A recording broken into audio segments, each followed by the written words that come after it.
All right, my guest today is Ami Sugiyama, the co-founder of Secai Marche. For those of you who don't know, Secai Marche is a B2B farm-to-table fulfillment platform connecting farmers to restaurants and retail while streamlining the supply chain through its in-house software, including warehouse management and demand forecast systems.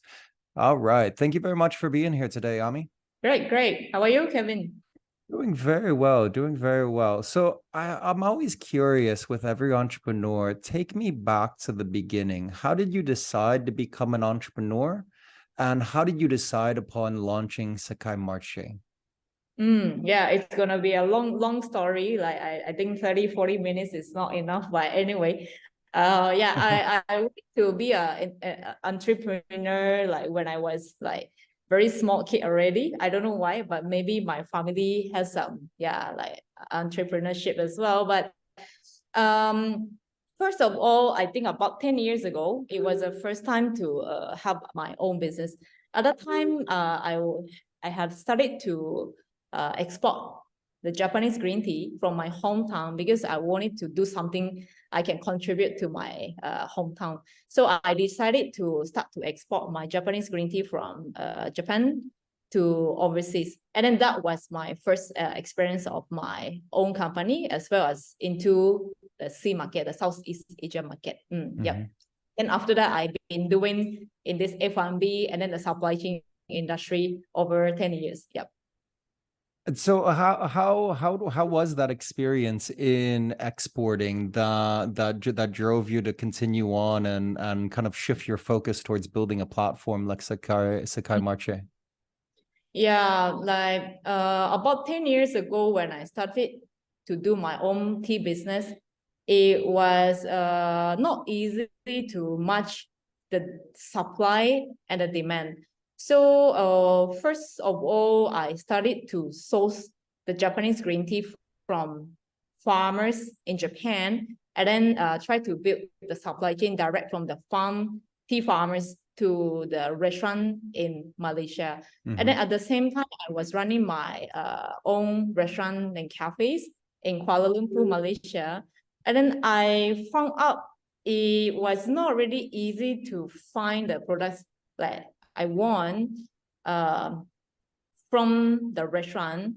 And then it was also even difficult for the farmers to reach to these consumers in overseas.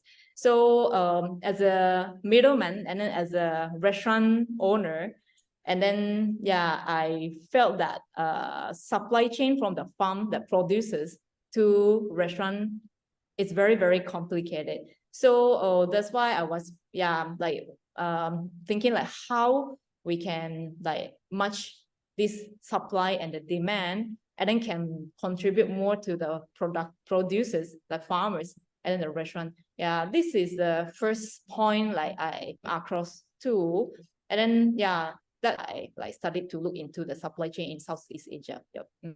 Okay, so it was that experience of being the middleman in securing the supply from farmers to restaurants, as well as your own experience of being the restaurant itself, of realizing that the system wasn't operating as efficiently as it needed to.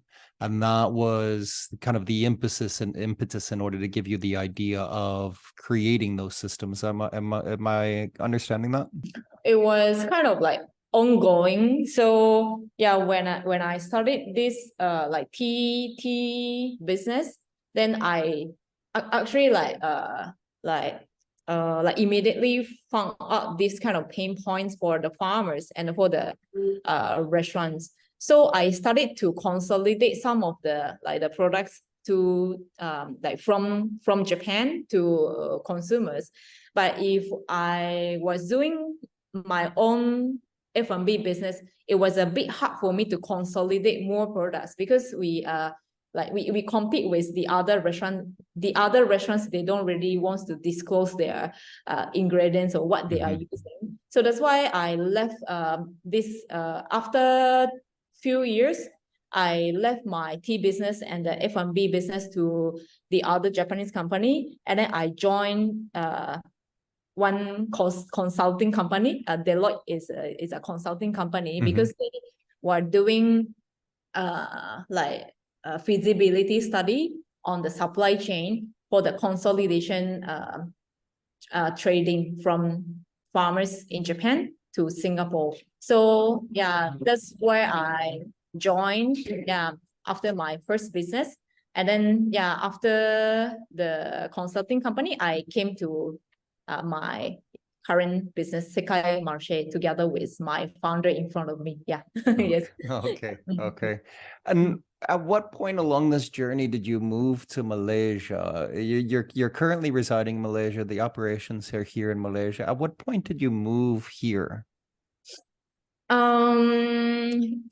the beginning, like when I started to do my tea business, I was here as well to build our supply chain as well as our F&B business. This operation all take place in Malaysia.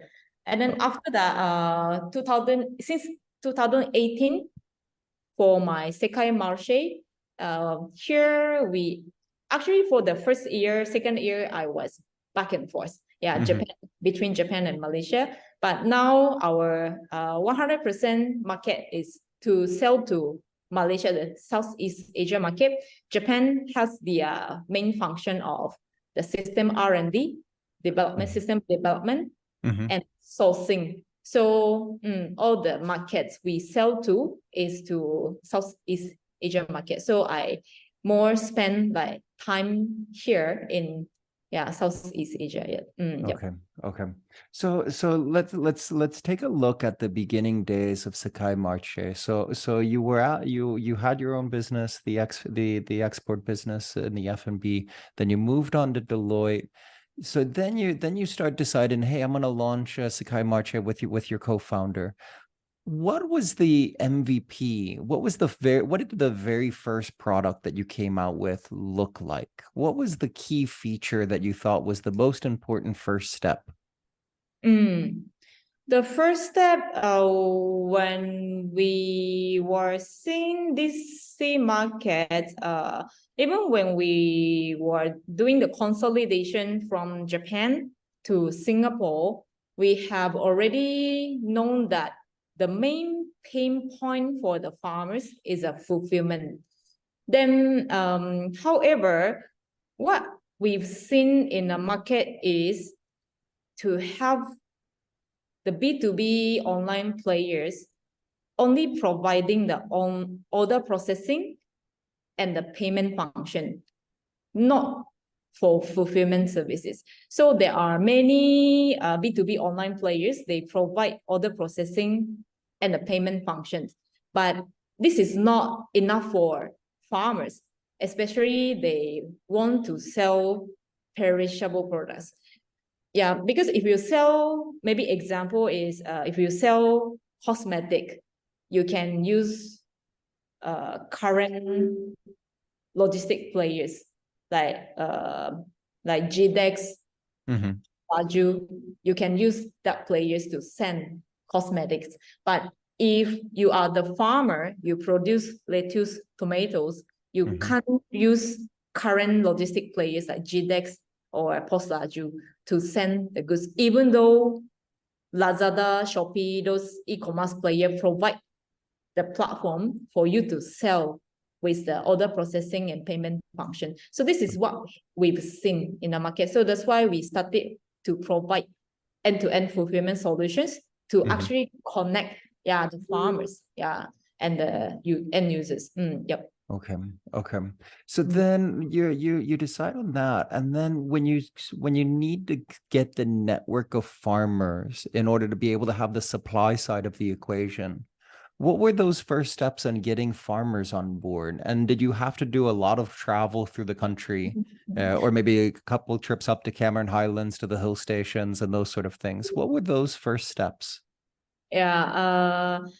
Japanese farmers in Japan, since my co-founder Shu had a long experience in the agriculture industry in Japan, so actually we could start from the like mouse to mouse introduction. Yeah, he has network already. Mhm. But here in Malaysia, we didn't really have any community or networks. So Mhm. what we have started was walk in. We go visit the farmers in Cameron Highland. Even Mhm. we go to like supermarkets and see the like product package, and then see the label, like phone numbers and contact information, and then we start to call. Yeah, this is how we started. Yes. Yep. Okay. And then you basically explain the value proposition of being able to connect them directly with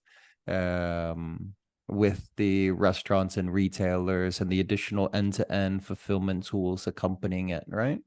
Yep. So since the current farmers, local Malaysian farmers, they have only one sales channels to sell the products, which is like the current broker, the middleman. Right, like a wholesaler or somebody. Wholesaler, yes. So they don't really refuse to come on board because this is like considered as an extra sales channel for them. So, but the most challenging part was a restaurant side. It's a for the restaurant to use our platform to buy the products from us. Okay. Did that I would guess when you start looking at the restaurants that it would have a tendency of biasing towards the more upper end restaurants that are perhaps doing a little bit lesser volume but are more concerned about the premium quality aspects of it. Is that kind of the way that you ended up getting started as well? Yep. Yeah. So since Farm Direct is still very new to Southeast Asian market, so we like purposely like targeted for those fine dinings first to show that Farm Direct products has more freshness and then transparency and then the product value. So we start to have more educational information as a Farm Direct to fine dinings, the high-end restaurant. Yeah. And then after that, once those like popular restaurants started to use our like platform and the products, they start to like introduce to the others. It's like a mouse to mouse. Like Secai Marche provide this end-to-end fulfillment solution. That's why the restaurant can have more fresh products together with a transparency and a more wider varieties of the products. This is how we Okay. And is the aspect of organic necessarily as important, or is it the freshness component that's the really key component? We don't require any like certification or any like particular cultivation method. As long as we have like transparency where it's coming from, we will always have them on our platform. Okay. And on the aspect of kind of the layer in between, because one of the roles that the wholesaler plays of sitting in the middle is that they're also taking possession of the inventory. They take on some risk associated with that by holding it, transporting it, etc. How do you compare to that? Are you simply a throughput to where you're helping manage the logistics but don't actually take possession as a company? You don't actually take possession, or is it more of the wholesaler model? We actually own the inventory. So yep. So like the current model is like same as wholesale supply chain. So we own the inventory. So like the goods, once we collected the goods is belong to us, but we still show the transparency where it's coming from. Okay. And what's that normal cycle look like? Because I mean, when you're talking about pitching around freshness, I'm assuming there's a lot of there's a definite challenge around maintaining as short of number of days as feasibly possible in which you are holding it or in possession, right? Yes. So this is what we started to like improve in the past half year. We started to develop our own AI demand forecast to make sure we have more like higher fulfillment rate, yeah, together with the supply. So the first year, second year, we need to have 3 to 4 days in advance order, place order by customers. So restaurant need to wait 3 to 4 days after they place order to the farm, because we needed to go through the process. We receive the order and then we place order to the farm for the harvesting. So it takes 3 to 4 days until the goods reach to restaurant customers. But this is actually too long for the restaurant. I was also running my own restaurant, so I also really understand, but restaurant cannot really wait, more than a few days. So we started to have our own AI demand forecast to shop, so we can forecast and then we can have more higher fulfillment rate, for daily delivery, like everyday delivery. Okay. So it's essentially taking some of the tools from like the e-commerce industry of the demand forecast tools that they're using, perhaps tailored a little bit more to your specific use case, but really incorporating more intelligent systems into that process, right? Actually, I think most difference is of the records. So we have the past few years records of the production and the demand. So this is one of the data is one of the big difference between the other demand forecasts, because nobody has this kind of records from the farmers, like the production of the farmers and then the demand of the restaurant. Okay. On the aspect of the demand from restaurant, when you talk about more of the higher end restaurants, which is where a lot of the starting point was here, they have a tendency of rotating their menus around. So does that create an inherent challenge around the demand forecast, or is it also a component of, multi-year analysis and understanding seasonal vegetables, those sort of things? Yes. So I think maybe some of the restaurant, yes, they change menu. It affects to our demand forecast as well, but it's not too particular as B2C. So this is why we started as B2B. Because like if you B2C today, you cook curry today, but maybe you don't cook curry tomorrow. But or for the next month. It's not really not to like not too much changing compared to B2C. So still, we can. So there's a little bit more of a consistency. So, focusing in a little bit more on that customer side of the equation. So, we had said kind of the starting point is to go towards that upper end of the restaurant segment. But as you've grown, have you started seeing more of like the middle tier, I guess, for lack of a better way of putting it, of more restaurants coming on board that perhaps have more consistent menus from month to month to month? Has that started expanding that way? Means so sorry again, like meaning less of like your Michelin style restaurants and more moving into your casual dining and also some of the fine dining as well. Yes. So of course, some of the fine dinings, we also supply to Michelin star restaurant as well. But they of course like have some influence power in the market. But some of our customers now in the middle range, we need to have some more wider product range to cope with the demand. So our team has been reviewing the product SKU time to time, and then we always make sure to have the sufficient products for the every segment. Yes. Okay.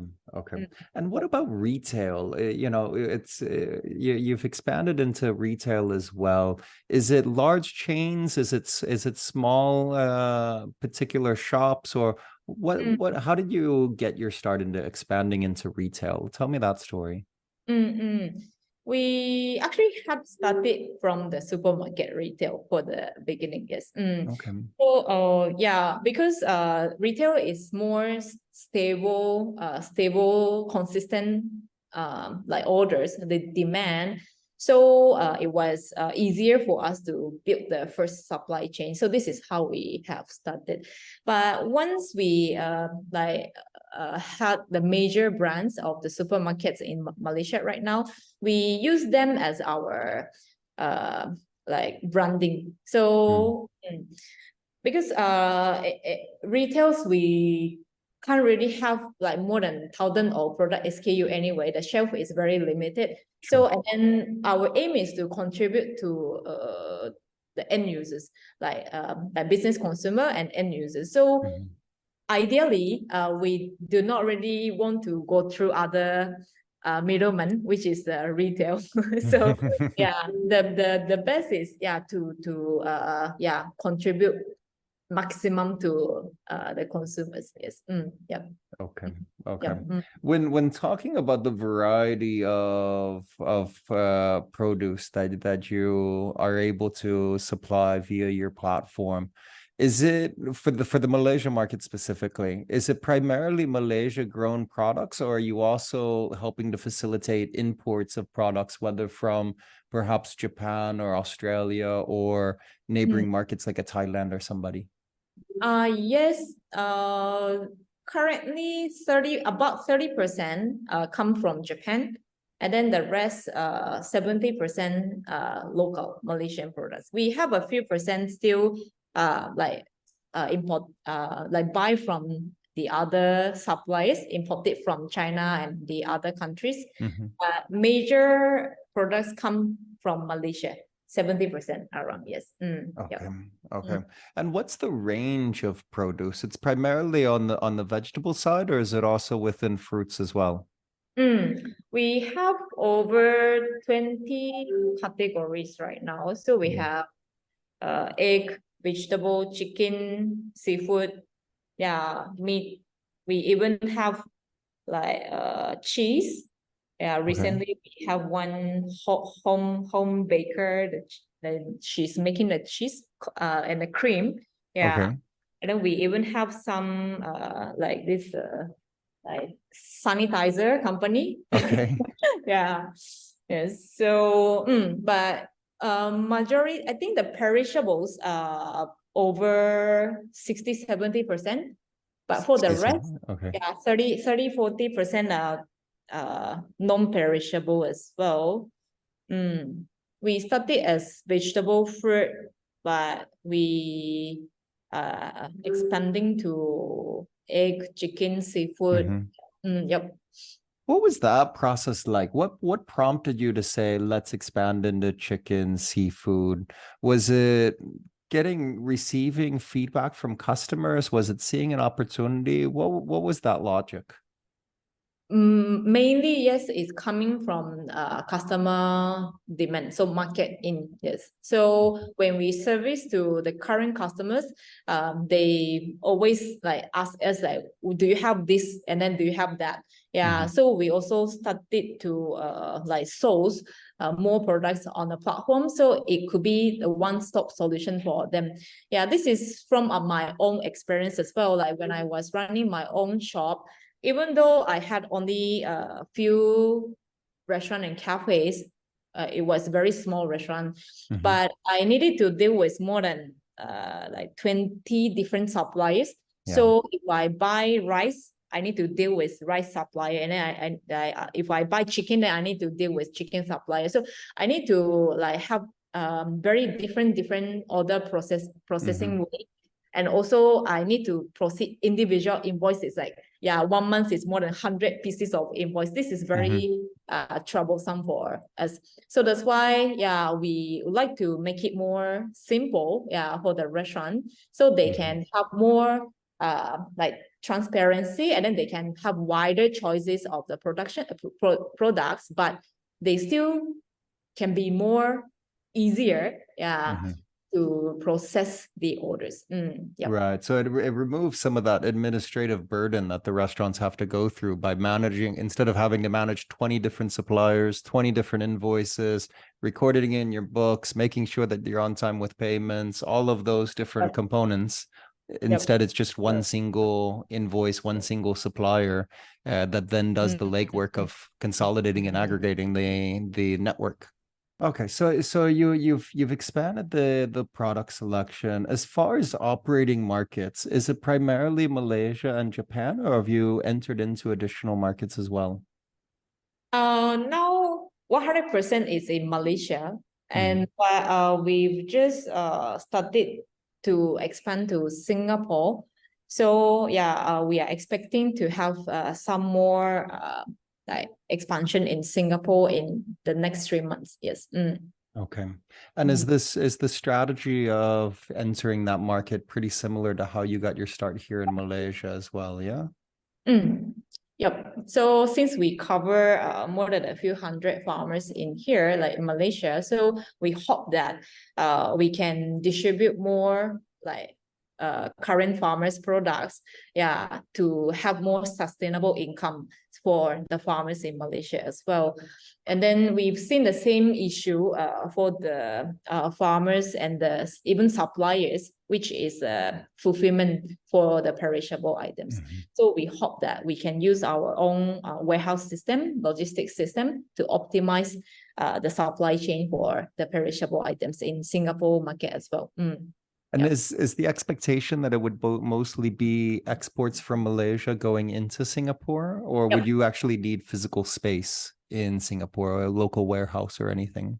We are planning. We are still planning stage, but yes, majority of the products we are planning to export from Malaysia to there. Even maybe import some of the products from Japan to there as well. Yes, and then we are going to have our fulfillment center. Okay. Okay. And any ambitions going forward to kind of take that Singapore step and expand it further, or one step at a time? Yes, of course, our aim is to be the new infrastructures for the farmers and the restaurant. So we even would like to expand more areas of the productions, yeah, to assist more farmers. Yeah. And then, yeah, for the market wise, yes, we are trying to have Malaysia, Singapore, and could be Thailand, yeah, for the further expansion. But we hope that we can be the new infrastructure for any like producers, yeah, the farmers, yeah, to sell their products direct to consumers. Okay. And so with that intent of wanting to be the new infrastructure, when you look forward, do you have, and this is a little bit of an open-ended question, do you have a definition of what success means? What would be the point in order for you to say we have accomplished? What does success mean as an organization? I think for our company, like we would like to be like options for the sustainability. So let's say for the farmers, currently they have their own supply chain, like which is like 99% they rely on the current middleman, the distributor, wholesaler. But we hope that we can provide the options for them to be another sales channel for them to grow. So this is for the farmers.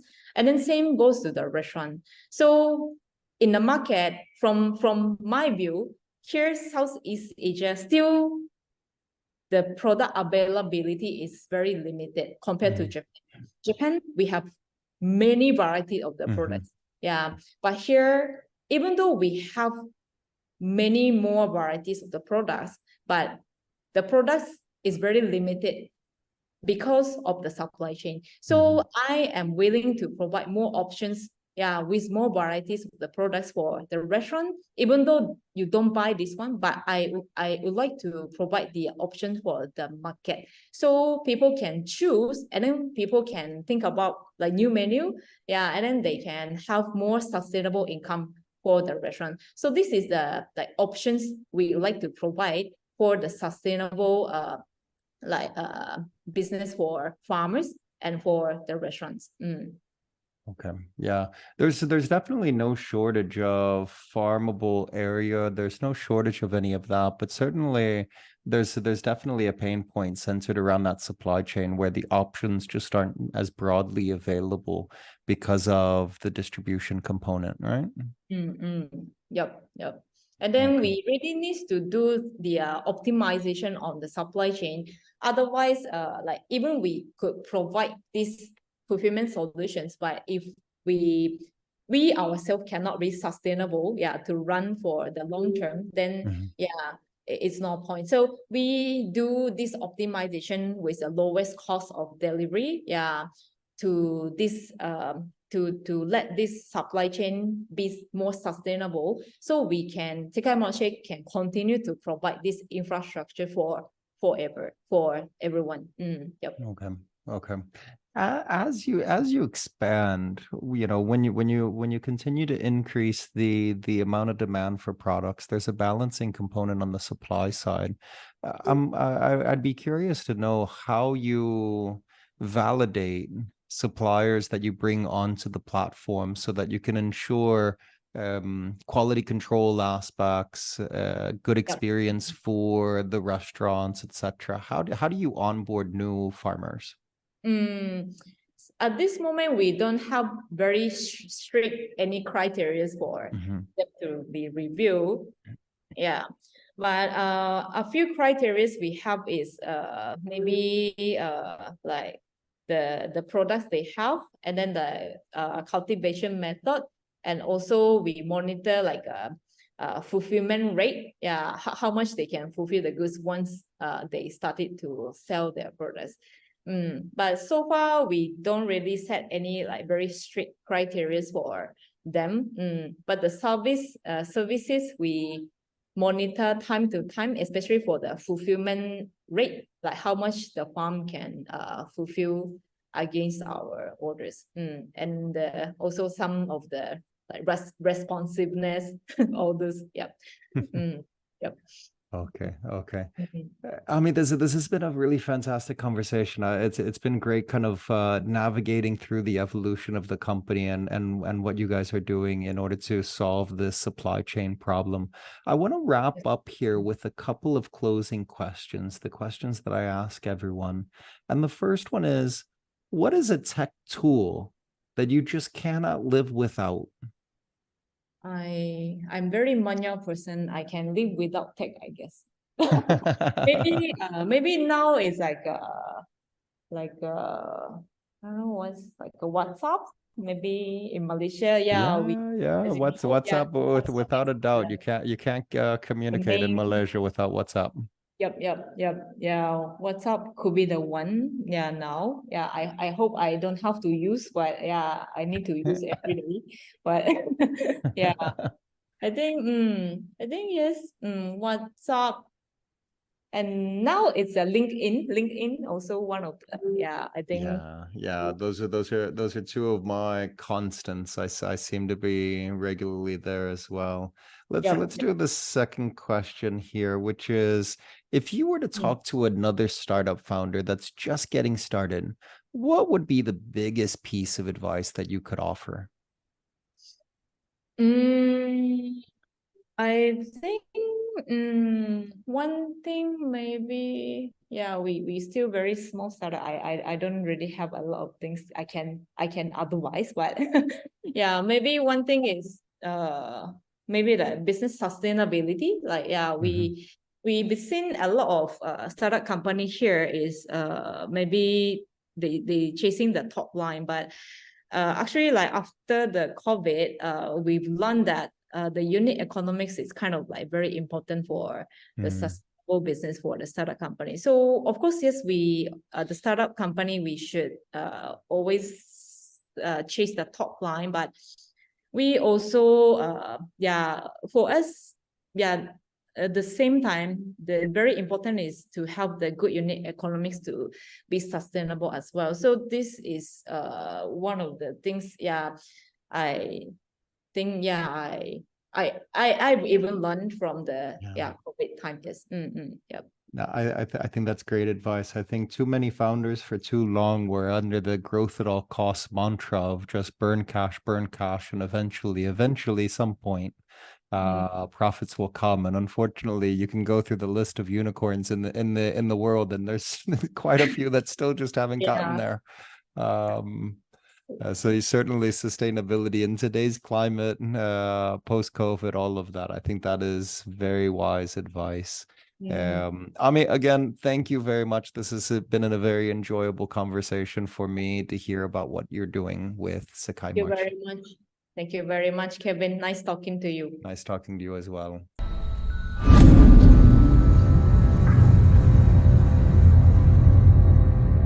All right, that wraps it up for another fantastic episode of the Sea of Startups. If you've enjoyed this episode, please share it with a friend. Go onto iTunes or wherever you get your podcasts and leave us a review. It's the best way for us to get discovered and to have these startup stories reach a broader audience. If you have any suggestions or would like to get in touch, you can email me at kevin@indelible.vc. As always, I'm your host, Kevin Brocklin from Indelible Ventures, and this is the Sea of Startups.